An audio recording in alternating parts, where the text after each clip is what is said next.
Hello CMA inter students, how are you all.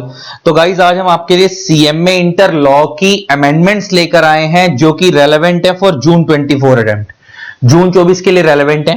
कोई बहुत लंबी चौड़ी अमेंडमेंट नहीं है, सिर्फ एक पेज की अमेंडमेंट है। ये शुरू हुई और ये खत्म हो गई, यहीं से शुरू हुई और यहीं खत्म हो गई। बस इस बार जून 24 में खाली यही अमेंडमेंट आई है।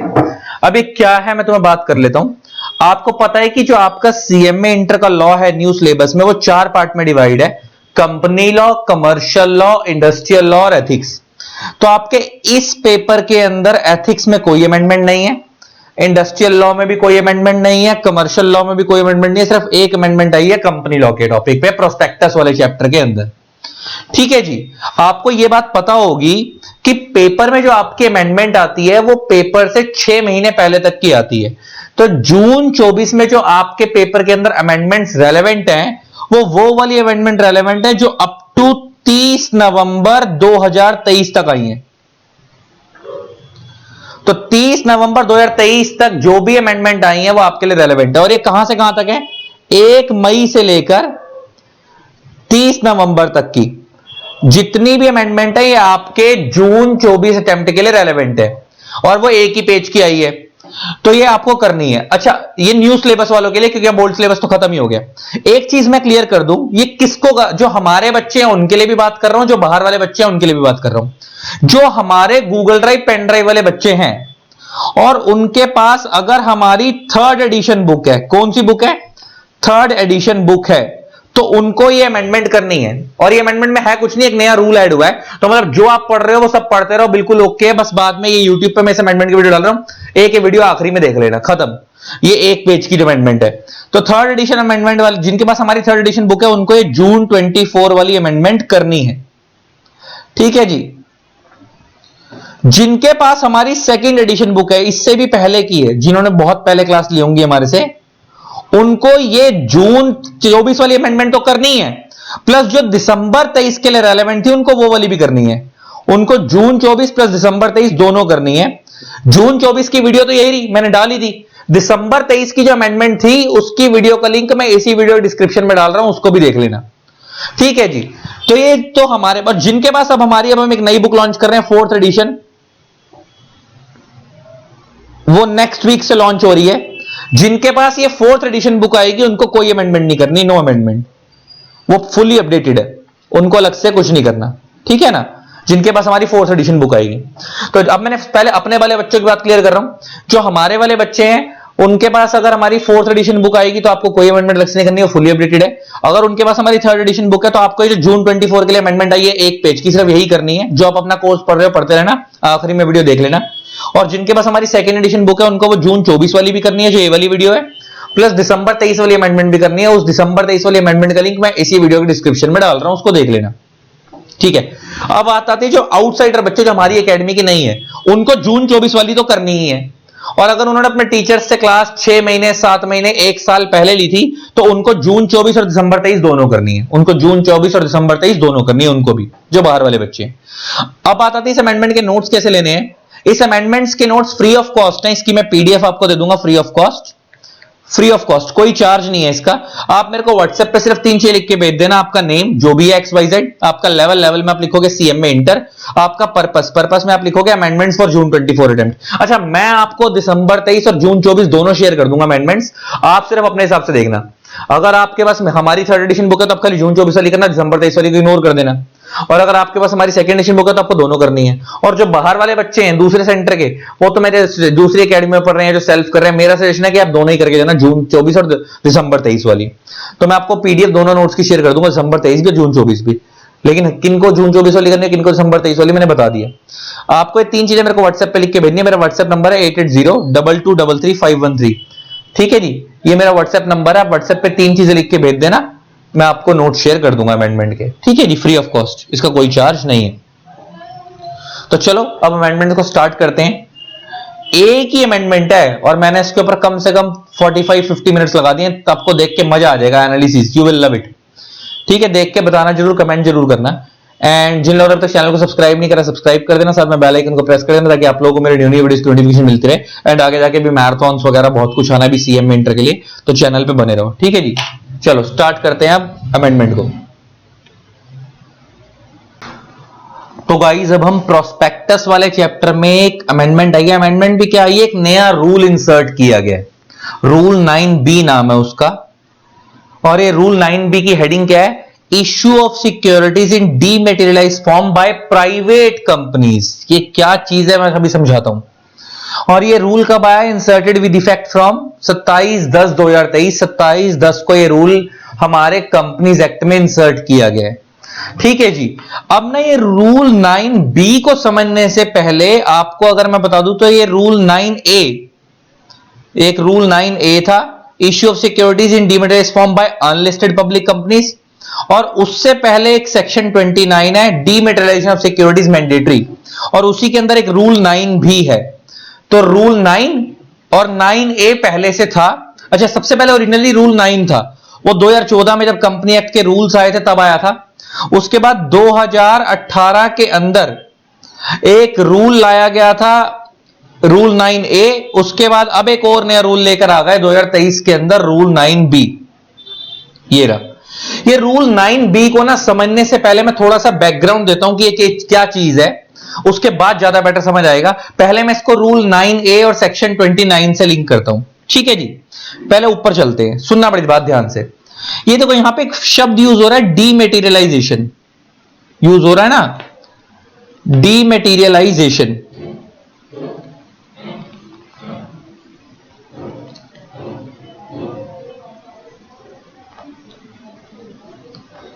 ये डीमेटीरियलाइजेशन का मतलब क्या होता है, conversion of physical shares into electronic shares.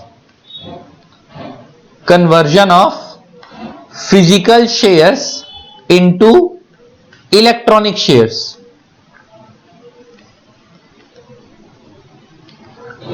Conversion of physical shares into electronic shares.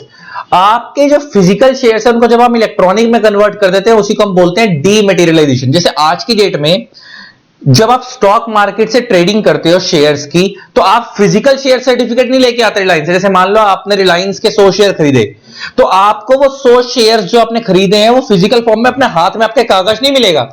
वो आप एक डीमैट अकाउंट ओपन करवाते हो और उसके अंदर वो क्या कर दिए जाते हैं, आपके डीमैट अकाउंट में वो शेयर्स क्रेडिट हो जाते हैं। और कल को आप उन शेयर्स को बेचोगे तो आपको वो कोई कागज की फॉर्मेलिटी नहीं करनी है, वो आपके डीमैट अकाउंट से डेबिट हो जाएंगे। जैसे जस्ट लाइक आजकल आप नेट बैंकिंग करते हो तो ऑनलाइन पैसा अपने बैंक अकाउंट में ले लेते हो और ऑनलाइन पैसा अपने बैंक अकाउंट से किसी को ट्रांसफर कर देते हो, किसी को लेना देना सब बैंक अकाउंट से ही बैठे बैठे हो जाता है, घर में बैठे बैठे। सेम इसी तरीके से डीमेटेरियलाइजेशन के कंसेप्ट के अंदर क्या होता है कि शेयर्स घर से बैठे बैठे आप किसी को ट्रांसफर कर सकते हो, बैठे बैठे किसी से रिसीव कर सकते हो। आप स्टॉक मार्केट से जाकर खरीद लो, आपको फिजिकल शेयर सर्टिफिकेट्स नहीं अलॉट होते, फिजिकल शेयर सर्टिफिकेट्स की जरूरत नहीं होती। जैसे आप बैंक में पैसा रखते हो, ऐसे ही अगर आप इलेक्ट्रॉनिक फॉर्म में शेयर रखना चाहते हो तो उसके लिए हमारे इंडिया में डीमैट अकाउंट खुलता है। क्या खुलता है? Demat account. और इसके लिए डीमैट अकाउंट आजकल जो आप लोग खुलवाते हो वो बड़े सारे जगह हैं, जीरोधा भी है मार्केट के अंदर, इधर भी खुलवा सकते हो, पेटीएम मनी है इस पे खुलवा सकते हो, अपस्टॉक्स है, आपने टीवी में ऐड देखी होगी, ग्रो है, अलग अलग कंपनी है जहां पे आप डीमैट अकाउंट खुलवा सकते हो, एटसेट्रा। बहुत सारी कंपनी है, जितने बड़े बड़े बैंक्स हैं, आईसीआईसीआई, एचडीएफसी, ये लोग भी डीमैट अकाउंट खोलते हैं, ये सब लोग करते हैं। और ये डीमैट अकाउंट का सिस्टम जो होता है इसके अंदर क्या रखते हैं, डीमैट क्या है, देखो ये डीमैट का कंसेप्ट क्या आया है, ये डीमैट बना डिपॉजिटरी से। हमारे इंडिया में ना ये जो डीमैट की सर्विसेज जो चीजें प्रोवाइड करती हैं संस्थाएं, उन्हें हम डिपॉजिटरी बोलते हैं।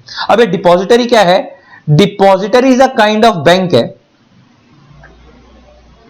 depository is a kind of bank in which shares are kept in electronic form, kept in electronic form instead of money। तो डिपॉजिटरी एक बैंक है जहां पे जैसे नॉर्मल बैंक अकाउंट के अंदर आप लोग शेयर्स रखते हो, बैंक के अंदर डिपॉजिटरी में, सॉरी नॉर्मल बैंक अकाउंट में आप पैसा रखते हो, यहां पे आप, ये भी एक काइंड ऑफ बैंक है लेकिन यहां पे आप पैसा नहीं रखते, यहां पे आप क्या रखते हो, शेयर्स रखते हो, सिक्योरिटीज रखते हो, शेयर्स, डिबेंचर्स वगैरह। सिक्योरिटीज वर्ड लिख लो, शेयर्स की जगह बेटर हो जाएगा, सिक्योरिटी, सिक्योरिटी वैलिड होती ना, उसमें सब कुछ आ जाएगा। In which securities are kept in electronic form instead of money, यहां पे पैसा नहीं रखा जाता, सिक्योरिटीज रखी जाती हैं। और डिपॉजिटरीज जो होते हैं ये पूरे इंडिया में दो ही हैं, एक है एनएसडीएल और ये है CDSL, CDSIL, National Securities Depository Limited. NSDL की फुल फॉर्म है नेशनल सिक्योरिटीज डिपॉजिटरी लिमिटेड और सीडीएसआईएल की फुल फॉर्म है Central Depository Services India Limited. ये दो इंडिया में डिपॉजिटरी हैं। अच्छा, ये दोनों पब्लिक डीलिंग नहीं करते, ये दोनों पब्लिक डीलिंग नहीं करते। इन दोनों डिपॉजिटरीज के नीचे ना बड़े सारे डिपॉजिटरी पार्टिसिपेंट्स हैं। कौन है? डिपॉजिटरी पार्टिसिपेंट्स, इनको हम शॉर्ट में डीपीज बोलते हैं। सारी पब्लिक डीलिंग ये करते हैं। तो अगर किसी बंदे को अपना डीमैट अकाउंट खुलवाना है तो वो डिपॉजिटरी के पास तो खुलता है, सारा रिकॉर्ड वहां मेंटेन होता है, लेकिन वो डायरेक्टली आप डिपॉजिटरी के पास नहीं आ सकते, आपको डीपीज के पास जाना पड़ता है। इनके थ्रू अकाउंट ओपन होता है। और ये जो जितने भी मैंने ऊपर ये नाम लिखे थे ये सब डीपीज का काम कर रहे हैं। ये जीरोधा, अपस्टॉक्स, ग्रो है ना, पेटीएम मनी, जिनके यहां डीमैट अकाउंट खुलते हैं तो से सब डीपी का काम कर रहे हैं। तो हम लोग जब डीमैट अकाउंट खुलवाते हैं तो हम लोग बैंक के पास नहीं जाते, हम लोग एनएसडीएल सीडीएसएल बन जाते हैं, हम लोग सीधा इनके पास चले आते हैं। या बड़े बड़े बैंक्स भी आजकल डीपी की सर्विसेज प्रोवाइड करते हैं, इन पे चले आते हैं। तो डिपॉजिटरी जो है ना, आपने सुना होगा ना प्रिंसिपल एजेंट का रिलेशनशिप होता है, तो डिपॉजिटरी प्रिंसिपल है और जो ये डिपॉजिटरी पार्टिसिपेंट है ये इनके एजेंट्स हैं। मतलब ये डीपीज जितने भी डीपीज हैं सारे बड़े बड़े, ये जो भी काम कर रहे हैं, ये डिपॉजिटरी वाली सर्विसेज प्रोवाइड कर रहे हैं, सब किसके कहने पे कर रहे हैं? डिपॉजिटरी के कहने पे कर रहे हैं। तो डीमेटेरियलाइजेशन क्या होता है आपको समझ आ गया? तो डीमेटेरियलाइजेशन का मतलब होता है जब फिजिकल शेयर्स को इलेक्ट्रॉनिक में कन्वर्ट करते हैं हम डीमेटेरियलाइजेशन बोलते हैं। और इसके लिए आपको अपने शेयर्स को हम जब शेयर्स इलेक्ट्रॉनिक में कन्वर्ट हो जाते हैं हम बोलते हैं कि शेयर्स डीमैट फॉर्म में। जब शेयर्स इलेक्ट्रॉनिक फॉर्म के अंदर कन्वर्ट हो जाते हैं, जब शेयर्स इलेक्ट्रॉनिक फॉर्म के अंदर कन्वर्ट हो जाते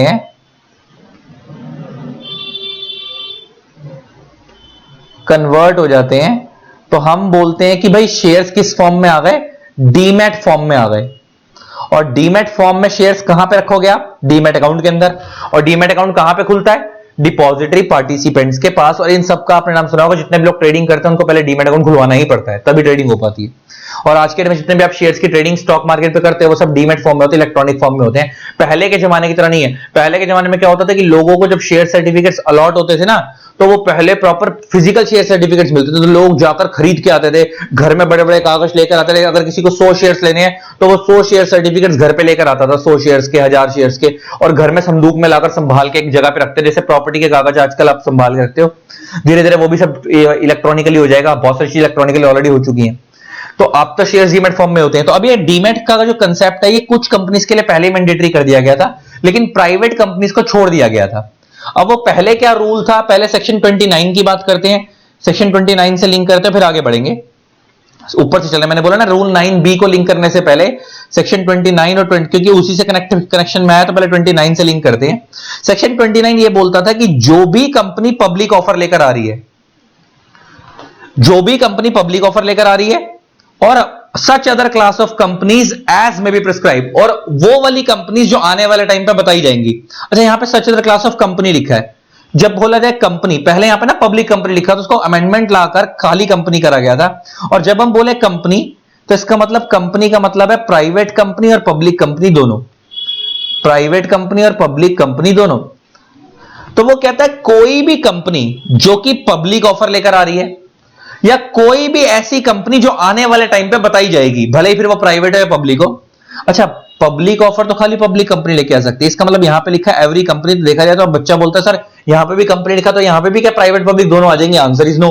यहां प्राइवेट पब्लिक दोनों नहीं आ सकती, क्योंकि पब्लिक ऑफर खाली पब्लिक कंपनी को लाना अलाउड है। आप लोगों ने मेरे से प्रोस्पेक्टस चैप्टर में बेस में समझा है, स्टार्टिंग में टाइप्स ऑफ कंपनी वाले चैप्टर में मैंने आपको बताया था, प्राइवेट कंपनी को पब्लिक इशू लाना अलाउड नहीं होता। तो पब्लिक ऑफर खाली पब्लिक कंपनी ला सकती है। तो इसका मतलब यहां पे भले ही एवरी कंपनी लिखा है, लेकिन यहां पे एवरी कंपनी का मतलब एवरी पब्लिक कंपनी ही माना जाएगा, क्योंकि प्राइवेट कंपनी को तो पब्लिक ऑफर लाना अलाउड ही नहीं है। लेकिन जो नीचे वाली कैटेगरी है सच अदर क्लास और क्लास ऑफ कंपनीज, इसमें प्राइवेट पब्लिक दोनों आ सकती हैं। कह रहा है जो as may be prescribed means जो आने वाले टाइम पे सरकार बताएगी, shall issue the securities only in demat form. तो मतलब यहीं रुक जाओ, और इसके आपको इंडिया में जब भी कोई कंपनी सिक्योरिटीज डीमैट फॉर्म में इशू करती है ना, डीमेटलाइजेशन फॉर्म में, तो उसके लिए इंडिया में डिपॉजिटरीज एक्ट 1996 है, वो फॉलो करना पड़ता है। तो पहले यही रुक जाओ, पहले मैं कुछ बेस बनवा रहा हूं। तो मतलब वो ये कह रहा है कि जो पब्लिक कंपनी है उसको तो डीमैट फॉर्म में सिक्योरिटीज इशू करनी ही है। जो प्राइवेट कंपनी और पब्लिक कंपनी है दूसरी वाली, जो पब्लिक इशू नहीं लेकर आ रही, क्योंकि पब्लिक कंपनी भी कौन से वाली, जो पब्लिक ऑफर लेकर आ रही है, मतलब पब्लिक इशू लेकर आ रही है, उसको तो हमेशा डीमैट फॉर्म में सिक्योरिटी इशू करनी है, शेल इशू लिखा है। लेकिन वो वाली कंपनियां जो आने वाले टाइम पे बताई जाएंगी, भले ही फिर वो प्राइवेट हो या पब्लिक हो, अच्छा ये वो वाली प्राइवेट पब्लिक होंगी जो पब्लिक इशू नहीं लेकर आ रही, लेकिन जिनका नाम ये सरकार बताएगी रूल के अंदर, उनको भी डीमैट फॉर्म में सिक्योरिटी इशू करनी पड़ेगी। अब उसी की फर्दर सीक्वेंस में चलते हैं। पहले मैं तुम्हारा एक बेस बनवाता चलता हूं, तुम्हें अगर याद हो तो थोड़ा सा एक बेस बनवाता हूं ताकि बेटर हो जाए चीजें। पहले मैं बात करता हूं पब्लिक कंपनी की। देखो हमारे इंडिया में जो पब्लिक कंपनी है वो मेनली दो तरीके से सिक्योरिटी, वैसे तो चार मेथड होते हैं, public issue, right issue, bonus issue, private placement, चार होते हैं, लेकिन मोटा मोटा जो मेनली दो तरीके से इशू होती हैं सिक्योरिटीज वो होती हैं, एक होती है पब्लिक इशू और एक होता है प्राइवेट प्लेसमेंट। पब्लिक इशू आपको पता ही है क्या होता है कि पब्लिक कंपनी पब्लिक ऑफर लेकर आ रही है कि जिसको भी इंडिया में खरीदना खरीद लो, एक पब्लिक ऑफर दिया जा रहा है, जिसको इनवाइट किया जा रहा है लोगों को, जिसको हमारी कंपनी शेयर खरीदने खरीद लो, कोई भी खरीद सकता है, that is called public issue. और पब्लिक इशू खाली पब्लिक कंपनी को लाना अलाउड है, प्राइवेट कंपनी को लाना अलाउड नहीं है। और अगर हम प्राइवेट कंपनी की बात करें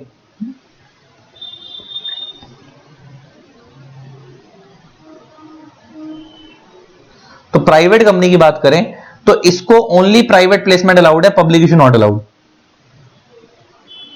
ओनली प्राइवेट प्लेसमेंट के थ्रू पब्लिक कंपनी जो सिक्योरिटीज इशू करेगी, क्या इशू करेगी, सिक्योरिटीज इशू करेगी। तो वो कैसे करेगी, या तो पब्लिक इशू के थ्रू या प्राइवेट प्लेसमेंट के थ्रू। दो मेथड और भी होते हैं, राइट इशू, बोनस इशू भी होता है, उसके बारे में अभी जिक्र नहीं कर रहा। प्राइवेट कंपनी जो होती है वो खाली प्राइवेट प्लेसमेंट के थ्रू ही सिक्योरिटीज इशू कर सकती है।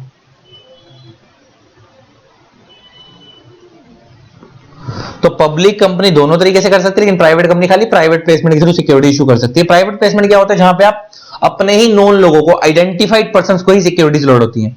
यहां पे आइडेंटिफाइड पर्संस को ही सिक्योरिटीज अलॉट होती है, जिनको आप जानते हो पहले से, जिनका आपके रिकॉर्ड में नाम है, को ही सिक्योरिटीज अलॉट होती है यहां पे प्राइवेट प्लेसमेंट के अंदर। लेकिन पब्लिक इशू के अंदर तो किसी को भी अलॉट कर सकते, कोई दिक्कत वाली बात ही नहीं है। तो अब मैं पहले पब्लिक कंपनी से आगे बढ़ता हूं, फिर हम उस तरफ चलेंगे।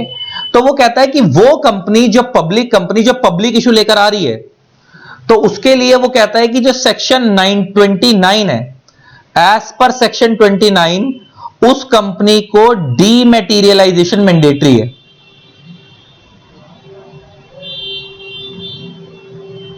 ऑफ शेयर्स करवाना पड़ेगा जो वो न्यू शेयर्स लेकर आ रही है, न्यू शेयर्स लेकर आ रही है। और एज पर सेक्शन 40 जो भी कंपनी पब्लिक इशू लेकर आ रही है उसके लिए लिस्टिंग भी मैंडेटरी है, उसको अपने आप को स्टॉक मार्केट पे लिस्ट भी करवाना पड़ेगा। इसका मतलब वो वाली पब्लिक कंपनी जो पब्लिक इशू लेकर आ रही है वो अनलिस्टेड रहेगी नहीं, उसको लिस्टेड करवाना ही पड़ेगा अपने आप को, क्योंकि ये कौन सी रिक्वायरमेंट है, सेक्शन 40 की रिक्वायरमेंट है। तो ले देखिए, आप पहले दो बातें समझो। ये सब बैकग्राउंड इसलिए दे रहा हूं ताकि तुम्हारे को रूल 9 भी समझ आ जाए जो अमेंडमेंट आई है। अगर ये सब बैकग्राउंड नहीं दूंगा तो रूल 9 भी डायरेक्ट समझ नहीं आएगा। तो मैं रूल 9 भी में क्या बोल रहा हूं कि जो भी कंपनी पब्लिक इशू लेकर आ रही है, क्योंकि प्राइवेट कंपनी तो पब्लिक इशू अलाउड ही नहीं है, तो सेक्शन 29 ये बोलता है कि वो अपने जो भी नए शेयर्स लेकर आ रही है वो डीमैट फॉर्म में ही लाएगी, न्यू शेयर्स। और जो एग्जिस्टिंग शेयर्स हैं, जिनके पास पहले से शेयर्स पड़े हैं लोगों के पास, उनको ऑप्शन दे देगी कि भाई तुम इन्हें अपने डीमैट में कन्वर्ट कराना चाहते हो या नहीं। तो न्यू शेयर्स मतलब मेरे कहने की सेंस ये है कि जैसे मान लो कोई कंपनी है एक्स लिमिटेड, ये इनकॉर्पोरेट हुई थी 2010 में, 2010 में, और मान लो उस टाइम पे इन्होंने 1 लाख शेयर्स इशू करे थे through private placement, through private placement. उस टाइम पे इन्होंने 1 लाख शेयर्स इशू करे थे और मान लो इसके अंदर से प्रमोटर्स के पास, promoters plus KMP plus directors के पास 50,000 शेयर्स हैं,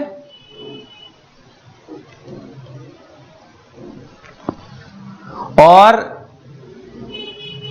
जो अदर पीपल हैं, अदर्स के पास 50,000 शेयर्स। अदर मतलब जो ना नॉर्मल शेयर होल्डर, जो ना कंपनी के प्रमोटर है, ना डायरेक्टर है, ना शेयर होल्डर है, नॉर्मल शेयर होल्डर है, उनके पास 50,000 शेयर्स है। तो ऐसे मान लेते हैं 50-50% दोनों जगह बटे पड़े हैं। तो मान लो एक कंपनी एक्स लिमिटेड इनकॉर्पोरेटेड 2010 में, और 1 लाख शेयर्स उसने इश्यू करे थे, तो उसके प्रमोटर्स केएमपी डायरेक्टर्स के पास 50,000 शेयर्स थे और अदर लोगों के पास 50,000 शेयर्स थे, ऐसे ऐसे बटे हुए थे।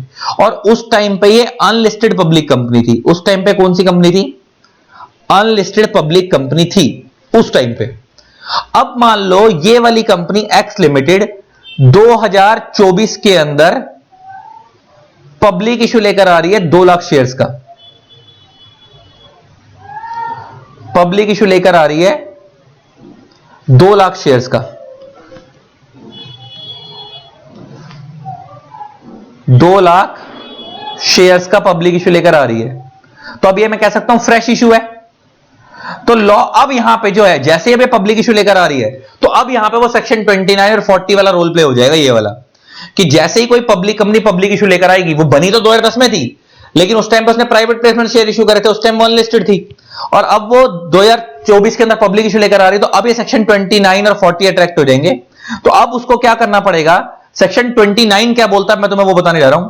अब सेक्शन 29 ये बोलता है कि अब जो ये फ्रेश इशू लेकर आ रही है 2 लाख शेयर्स का, तो as per section 29, as per section 29 ये जो 2 लाख शेयर्स हैं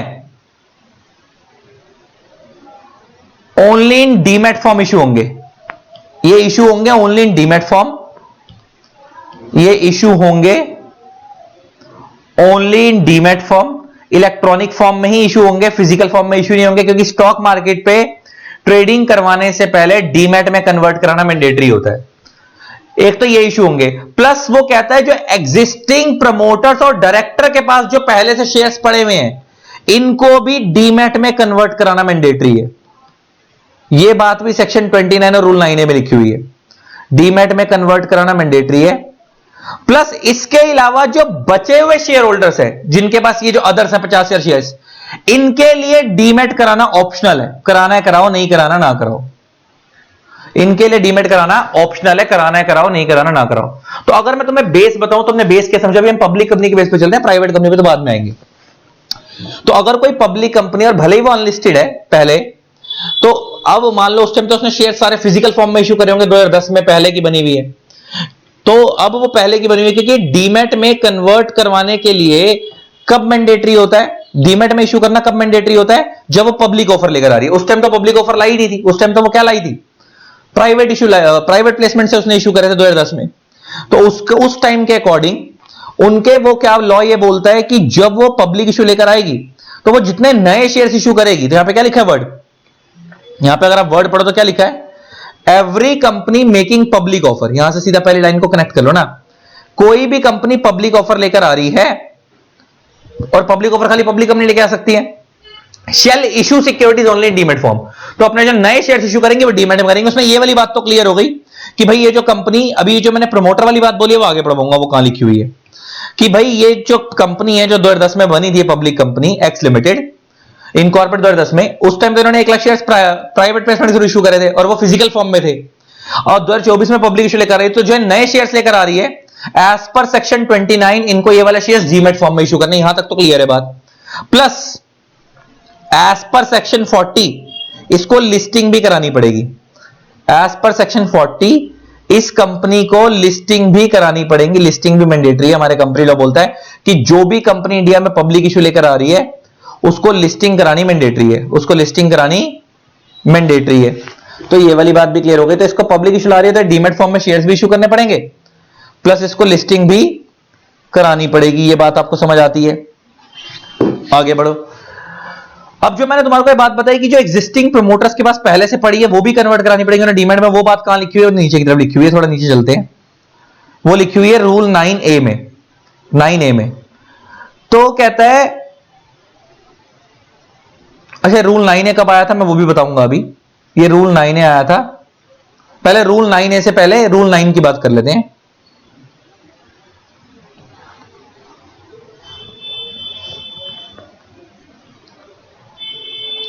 एक रूल 9 है, वो ये बोलता है कि जो कंपनी के प्रमोटर्स हैं उस पब्लिक कंपनी के, जो पब्लिक ऑफर लेकर आ रही है, may hold such securities only in demated form. यहां पे मे लिखा है, लेकिन यहां पे मे को मे नहीं पढ़ोगे, शेल पढ़ोगे, और वो नीचे की तरफ लिखो यहां से, the entire holding of the convertible security of the company of the promoter held in physical form up to the date of IPO shall be converted into the demat form. यहां पे अब देखो, यहां आ गया ना shall, converted into demat form before the offer is made.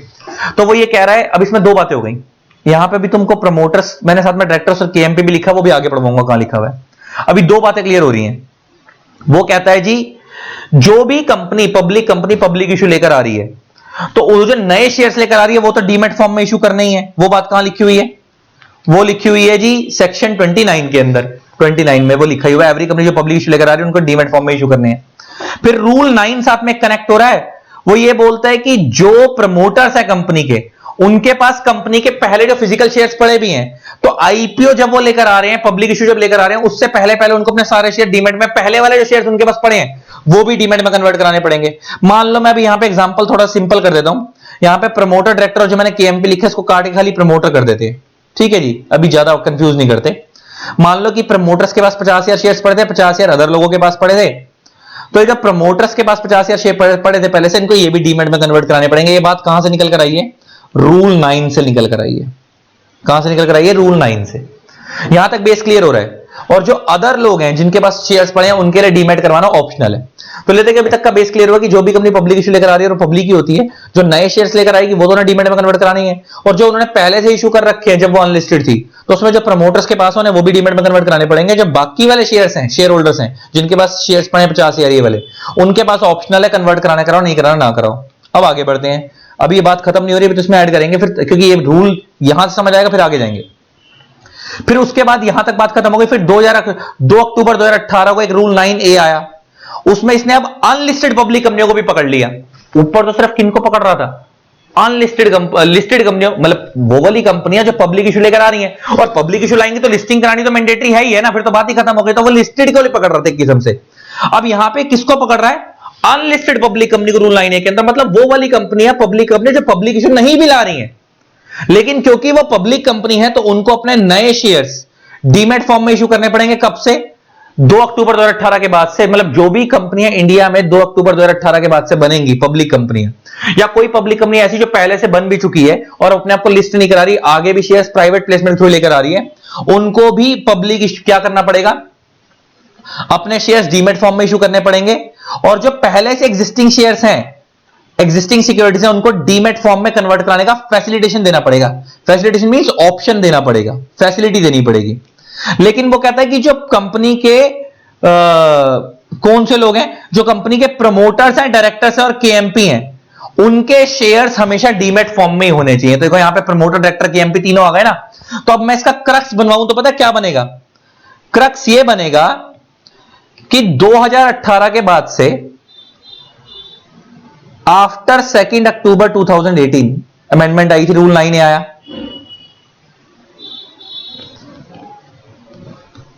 Rule 9A। अब इसके बाद से कहानी क्या बिगड़ गई? इसके बाद से क्या हो गया? पहले तो सिर्फ उस वाली पब्लिक कंपनी पे फोकस था जो पब्लिक इशू लेकर आ रही है, और जो भी कंपनी पब्लिक इशू लेकर आएगी उसको एज पर सेक्शन 40 लिस्टिंग करानी मैंडेटरी है, तो फिर वो लिस्टेड बन जाएगी।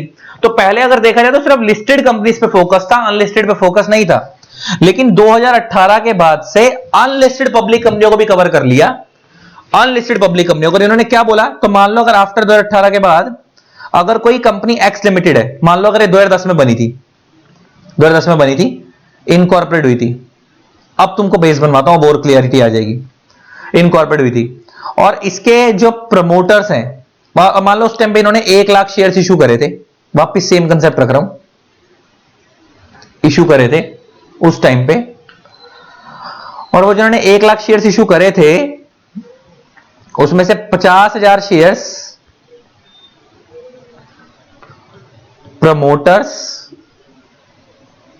प्लस कंपनी के डायरेक्टर्स प्लस केएमपी के पास थे। इन तीनों के पास मिलाकर 50,000 शेयर थे और 50,000 शेयर अदर लोगों के पास है जो कंपनी के केएमपी वगैरह नहीं है। केएमपी समझते हैं ना, की मैरिजिनल पर्सोनल, जिसमें एमडी वगैरह आते हैं, वो कुछ भी नहीं है, ये प्रमोटर डायरेक्टर केएमपी कुछ भी नहीं है और 50,000 शेयर इनके पास है। तो 1 लाख शेयर उस टाइम पे इशू करे। अब मान लो 2024 के अंदर company new 2 lakh share issue कर रही है, लेकिन जो ये वाले भी न्यू 2 लाख शेयर इशू कर रही है ना, ये भी प्राइवेट प्लेसमेंट के थ्रू ही कर रही है, पब्लिक इशू के थ्रू नहीं कर रही। तो यहां पे एक चीज तो क्लियर है, क्योंकि प्राइवेट प्लेसमेंट के थ्रू ही कर रही है, पब्लिक इशू के थ्रू नहीं कर रही है, तो इनको लिस्टिंग करानी तो मैंडेटरी नहीं है, क्योंकि लिस्टिंग सिर्फ उसको करवानी होती है जो पब्लिक इशू लेकर आ रही है। तो इनके जो न्यू 2 लाख शेयर इशू कर रही है, तो as per section 29 plus rule 9A के अकॉर्डिंग इनको क्या करना पड़ेगा, ये जो न्यू 2 लाख शेयर्स हैं वो डीमैट फॉर्म में इशू होंगे, issue only in demat form,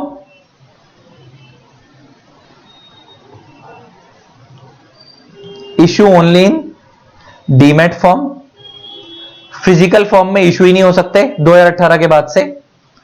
और जो पहले से प्रमोटर डायरेक्टर केएमपी के पास हैं, इनको भी डीमैट में कन्वर्ट कराना मैंडेटरी है। सिर्फ किसके पास चॉइस है कन्वर्ट कराना नहीं कराना, सिर्फ इन लोगों के पास चॉइस है, अदर लोगों के पास, इनके पास चॉइस है, इनके लिए डीमैट ऑप्शनल है, करवाना है कराओ, नहीं कराना ना कराओ। लेकिन इसमें भी एक दिक्कत है, अगर ये लोग अपने शेयर्स को ट्रांसफर करना चाहते, अदर जो लोग हैं, जो बचे हुए लोग हैं, ये जब तक अपने पास होल्ड करके बैठे हैं तो इनके पास चॉइस है डीमैट में कन्वर्ट कराना कराओ, नहीं कराना कराओ। लेकिन अगर ये फ्यूचर में अपने शेयर्स को ट्रांसफर करेंगे किसी और को, तो इनको भी उन वाले शेयर्स को पहले डीमैट में कन्वर्ट कराना मैंडेटरी है।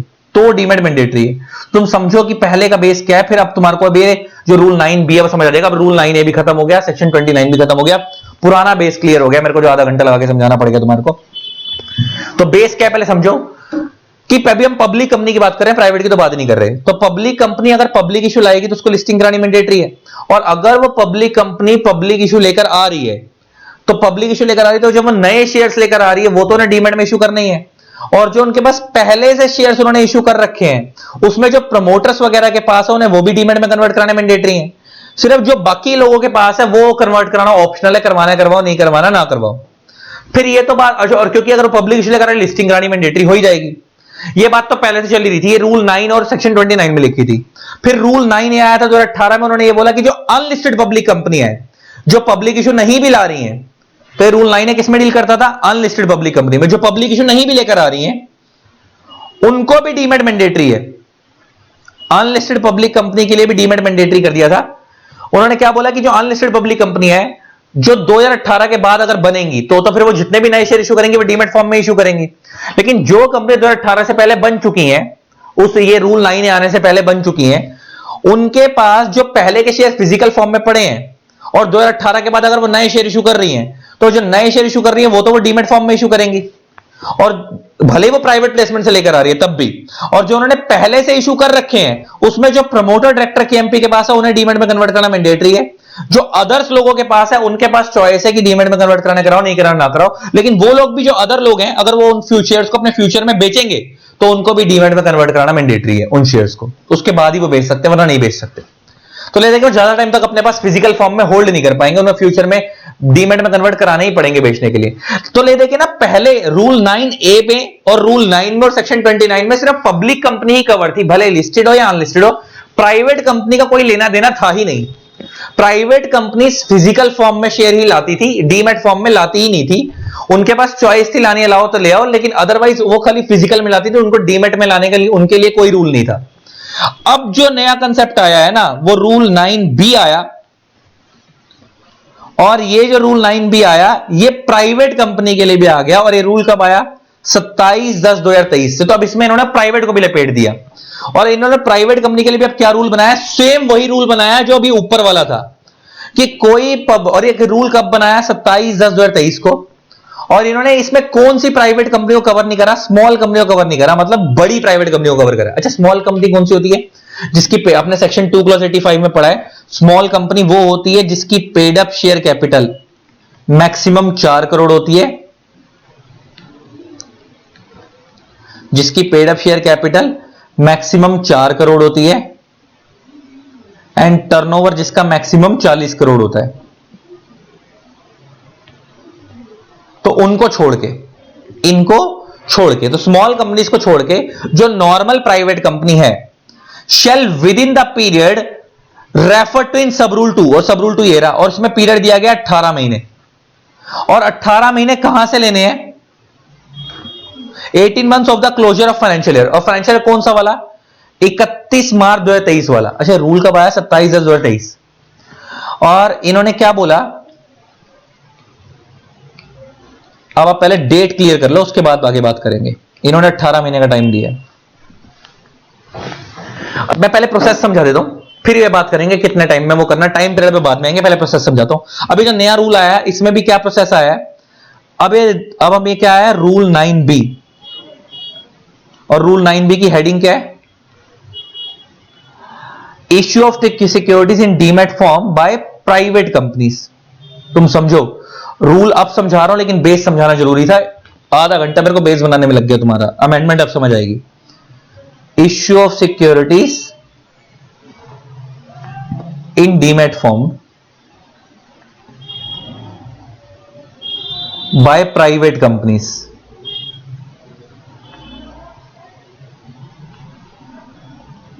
By private companies. अब इस रूल में क्या आया है, बड़े ध्यान से सुनना। ये सेम कंसेप्ट है। मान लो अब प्राइवेट कंपनी को तो वैसे ही पब्लिक इशू लाना अलाउड नहीं होता, और ना इसको लिस्टिंग करानी है, इसको तो कुछ भी नहीं कराना। प्राइवेट कंपनी तो वैसे भी प्राइवेट प्लेसमेंट के थ्रू ही शेयर डिबेंचर इशू करती है। तो मान लो एक प्राइवेट कंपनी है अच्छा, ये रूल कब आया? इंसर्टेड विद इफेक्ट फ्रॉम, ताकि डेट से चीजें क्लियर रहेंगी ना। 2023 में आया, पुराना रूल नहीं है, ताजा ताजा रूल है। 27/10/2023 को आया।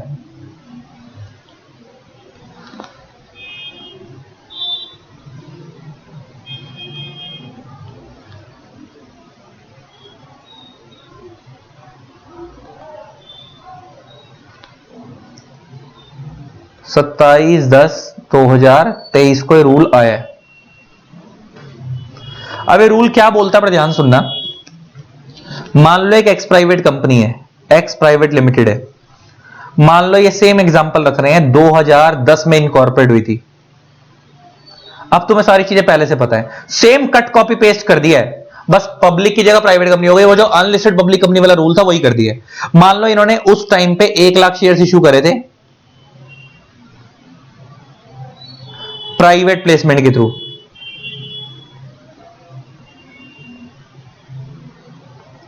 और उन 1 लाख शेयर्स में से मान लो 50,000 shares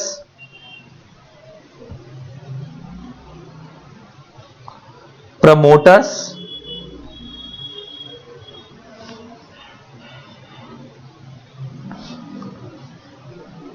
plus directors plus KMP के पास थे, एंड मान लो 50,000 शेयर्स अदर्स के पास थे।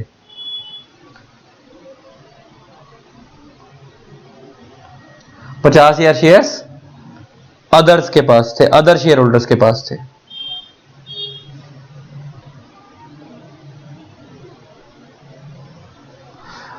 अब मान लो ये कंपनी 2024 के अंदर न्यू शेयर्स इशू कर रही है।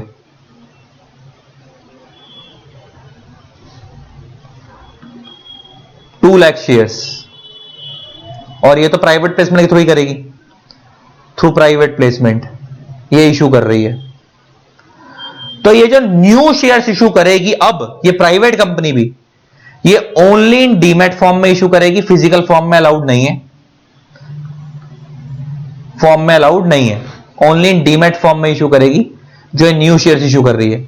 और जो एग्जिस्टिंग प्रमोटर्स, डायरेक्टर्स और केएमपी के पास शेयर्स थे, इनको भी डीमैट में कन्वर्ट कराना मैंडेटरी हो जाएगा। डीमैट में कन्वर्ट मैंडेटरी हो जाएगा। सेम वही वाला रूल चल गया जो अनलिस्टेड पब्लिक कंपनी के रूल 9A में। और जो अदर शेयर होल्डर्स है इनके लिए डीमैट ऑप्शनल है, कन्वर्ट कराना कराओ, नहीं कराना ना कराओ, सेम रूल सेम अमेंडमेंट। बस बस बस इसमें भी वही सेम चीज।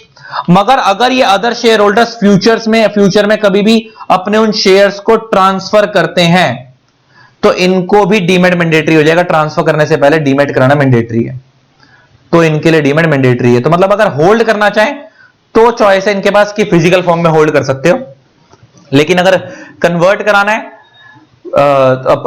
फिजिकल फॉर्म में होल्ड कर सकते हो, लेकिन अगर बेचना है किसी को आगे तो पहले डीमेट में कन्वर्ट कराओगे, उसके बाद ही बेच पाओगे। तो ले दे कि अब समझो कि 2023 के बाद अब जो एक टाइम पीरियड इन्होंने दिया है, उस टाइम पीरियड के बाद जितनी भी नई प्राइवेट कंपनी इंडिया में बनेगी, और वो बड़े लेवल की कंपनी है, वो स्मॉल नहीं है, अगर वो स्मॉल नहीं है तो, और स्मॉल कंपनी किसको मानते हैं हमें पता ही है, क्योंकि ये सारी प्राइवेट कंपनीज पे नहीं लग रहा, other than small company. Small companies तो इसका मतलब, अगर अदर देन स्मॉल कंपनी का मतलब यह है कि जो स्मॉल कंपनी है जिनकी paid up share capital 4 crore या उससे कम है, या जिनका टर्नओवर 40 करोड़ या उससे कम है, वो आज भी अपने शेयर्स फिजिकल फॉर्म में इशू कर सकती है, उनके ऊपर रूल 9 भी लगेगा ही नहीं। लेकिन जो बड़ी प्राइवेट कंपनियां हैं उनके लिए उन्होंने क्या रूल बना दिया, ये 2023 के बाद से जो नई प्राइवेट कंपनियां अब जो बनेंगी वो तो हम अपने शेयर्स हमेशा इशू ही डीमेट फॉर्म में करेंगी, और जो बड़ी प्राइवेट कंपनियां पहले की बनी हुई हैं उनके लिए क्या रूल बना दिया कि ये जो पहले की बनी हुई है वो जो नए शेयर्स इशू करेंगी वो डीमेट फॉर्म में इशू करेंगी, और जो पहले से प्रमोटर डायरेक्टर केएमपी के पास पड़े हुए उनके शेयर्स, उनको भी अपने क्या करना पड़ेगा, डीमेट में कन्वर्ट कराना पड़ेगा। सिर्फ जो बचे हुए अदर शेयर होल्डर्स है जिन्होंने प्रमोटर डायरेक्टर केएमपी है, उनके पास चॉइस है उन प्राइवेट कंपनी के शेयर होल्डर्स के पास कि वो डीमेट में कन्वर्ट कराना कराए, नहीं कराना कराएं। लेकिन वो लोग भी अगर उन फ्यूचर में उन शेयर्स को ट्रांसफर करेंगे किसी और को, तो उनके लिए भी डीमेट मैंडेटरी है, तो उनके लिए भी डीमेट कराना मैंडेटरी है। क्या बात मैंने सारी आपको ऑलरेडी पब्लिक कंपनी के लिए भी बताई थी, ये वाली चीज ऊपर रूल 9A के लिए, रूल 9A के अंदर अनलिस्टेड पब्लिक कंपनी के लिए, ये जो हमने पढ़ा था। और सेम अमेंडमेंट अब किसके लिए आ गई, प्राइवेट के लिए भी आ गई। और ये जो सारा रूल 9B है, ये कह रहा है कब से फॉलो करना है आपको, आपको टाइम दिया गया है, टाइम कितना दिया गया है, 31 मार्च 2023 से आपको लास्ट, ये ईयर क्लोज हो गया हर कंपनी का, हर के, अच्छा किसी कंपनी का जो साल क्लोज हुआ होगा 22-23 वाला जो साल है वो 31 मार्च 2023 को क्लोज हुआ होगा, वो 1/4/2022 से स्टार्ट हुआ होगा और 31 मार्च 2023 को क्लोज हुआ होगा, ईयर क्लोज हुआ होगा। तो यहां से 18 महीने का टाइम दिया उन्होंने, यहां से विद इन 18 मंथ्स के अंदर हर प्राइवेट कंपनी को, जो बड़ी प्राइवेट कंपनी है, रूल 9B फॉलो करना है, 18 महीने के अंदर फॉलो करना चालू कर देना है। यहां से 18 महीने का टाइम दिया गया, और रूल 9B में क्या लिखा हुआ वो मैंने आपको बता दिया। तो रूल 9B देखो समझाने में मेरे को 5-7 मिनट लगे हैं, लेकिन साला उसका बेस क्रिएट करने में ज्यादा टाइम लग गया। तो अब रूल 9B को पढ़वाऊंगा अभी बुक से। तो रूल 9B में क्या लिखा हुआ ले देखे कि जो भी प्राइवेट कंपनियां अब 2023 के बाद, 18 महीने के पीरियड के बाद से, अब 18 महीने टाइम तो पुराने वाली कंपनियों को दिया है, और जो भी रूल आने के बाद नई प्राइवेट कंपनी अब जो भी नए शेयर्स बनेगी, जो अब नए शेयर्स इशू करेगी, वो तो डीमेट फॉर्म में इशू करेगी, और जो उनके पास पहले से उनके प्रमोटर डायरेक्टर के एमपी के पास है वो भी उन्हें डीमेट में कन्वर्ट कराने पड़ेंगे।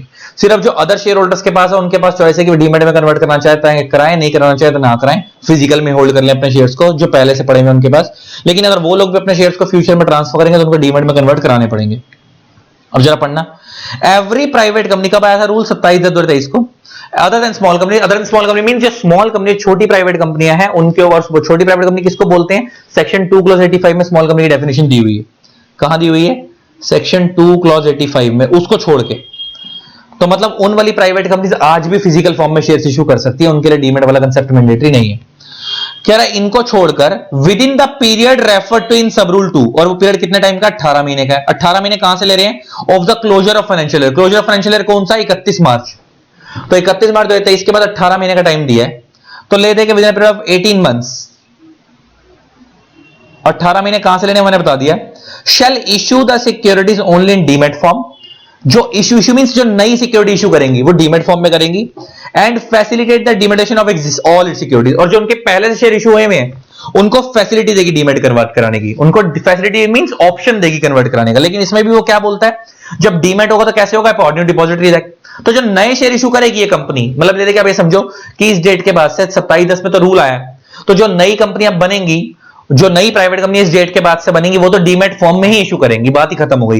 ये 18 महीने तो बेसिकली उनके लिए जो पहले की बनी हुई है प्राइवेट कंपनी है। रूल आने के बाद जो नई इशू करेंगी वो तो बेसिकली डीमेट फॉर्म में इशू करेंगी, और जो पहले की बनी उनको 18 महीने का टाइम दिया है कि वो जो पहले की है और वो अपने नए शेयर, जो पहले की प्राइवेट कंपनी इंडिया में बनी हुई है रूल से ही पहले की, वो अपने नए शेयर इशू करेंगी, तो उनको 18 महीने के अंदर उनको जो नए शेयर इशू करेंगे वो डीमेट में इशू करने हैं, और जो उन्होंने पहले से इशू कर रखे हैं वो किस फॉर्म में करेंगे, फैसिलिटेट करेंगे, मतलब ऑप्शन देंगे कि उनको भी डीमेट में कन्वर्ट कर लो। लेकिन और कह रहा है private company as on the last day of financial year ending on 31st March, not a small company as per the audited financial statement shall within the 18 months of closure of financial comply with the provision of this rule. This rule means हर वो private company जो पहले की बनी हुई है, मैंने क्या बोला, जो नई प्राइवेट कंपनी अब बन रही है उनको तो डीमैट फॉर्म में इशू करना ही है शेयर्स, अगर वो स्मॉल नहीं है तो, और जो पहले की बनी हुई है उनको भी ये रूल 9 भी कब कितने टाइम में फॉलो करना चालू कर देना है, 31 मार्च 2023 फिर जब साल क्लोज हुआ उन कंपनियों को उसके 18 महीने के अंदर से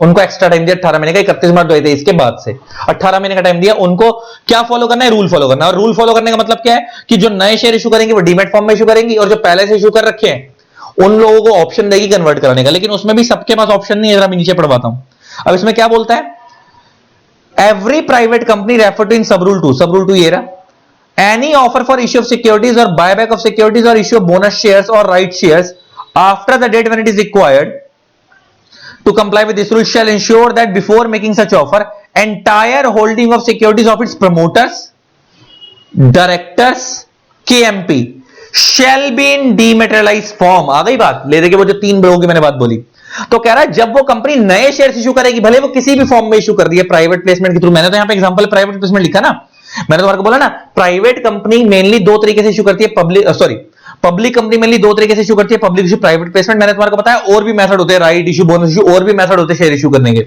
और प्राइवेट कंपनी पब्लिक इशू के थ्रू नहीं कर सकती, लेकिन बाकी सारे मेथड प्राइवेट कंपनी फॉलो कर सकती है, private placement, right issue, bonus issue.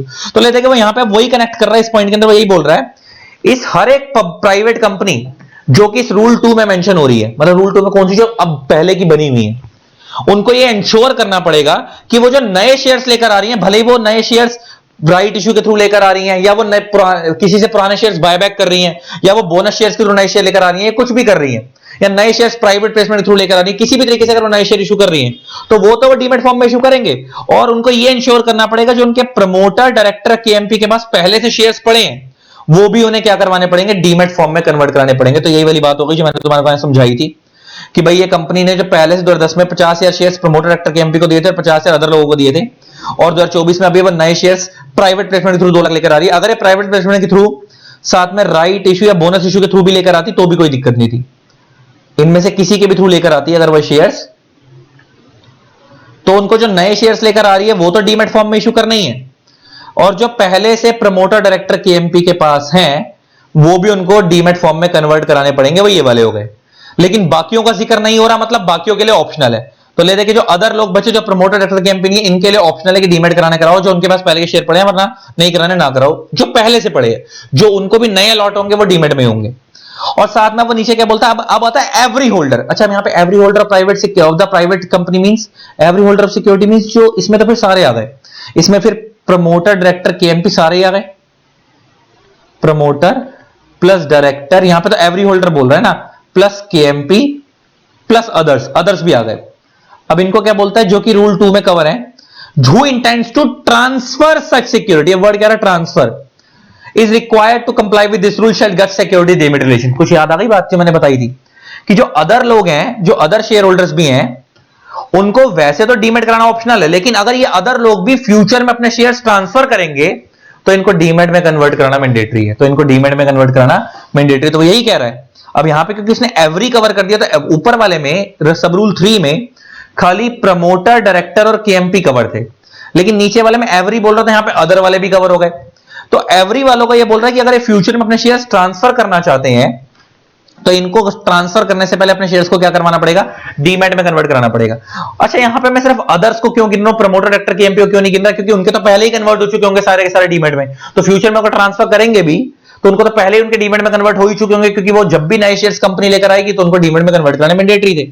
तो ले देखिए क्रक्स वही है जो तुम्हारे को मैंने समझाया, क्रक्स सिर्फ यही है जो सिंपल से मैंने समझा दिया कि अब प्राइवेट कंपनी के लिए भी सेम रूल है कि जो वो नए शेयर्स लेकर आएगी वो डीमैट फॉर्म में ही इशू होंगे, ये रूल आने के बाद से, और जो प्राइवेट कंपनियां पहले की बनी हुई हैं वो भी नए शेयर्स लेकर आएंगी 31 मार्च 2023 के बाद, उनको 18 महीने का टाइम दिया तो वो भी डीमैट फॉर्म में इशू करेंगे। 18 महीने के टाइम दिए कि अगर पहले से इशू कर भी रखे तो कन्वर्ट करा लो डीमैट में, और जो नए इशू करोगे वो तो डीमैट में करोगे। और जो प्रमोटर, डायरेक्टर, केएमपी के पास है वो भी डीमैट में कन्वर्ट करने मैंडेटरी है पहले से जो पड़े हुए हैं, और जो अदर शेयर होल्डर्स हैं उनके पास चॉइस है कन्वर्ट कराने कराओ, नहीं कराना ना कराओ, लेकिन फ्यूचर में अगर ये लोग भी ट्रांसफर करेंगे तो उनके डीमैट में कन्वर्ट कराने हैं। ये देखिए दिमाग किसमें नहीं लगाना, ले दे के दिमाग वहां नहीं लगाना कि अगर कोई प्राइवेट कंपनी रूल आने के बाद अब बन रही है और वो अपने नए शेयर इशू कर रही है, तो उसके लिए तो दिमाग लगाना ही नहीं, भले वो प्रमोटर हो, डायरेक्टर हो, अदर हो, किसी को भी वो इशू करे, वो डीमेट में ही इशू करेगी। तो अब वाली जो प्राइवेट कंपनी बन रही है उनके लिए तो कोई दिमाग लगाने की जरूरत ही नहीं है, जो 2023 के बाद से बनेगी इस रूल आने के बाद से।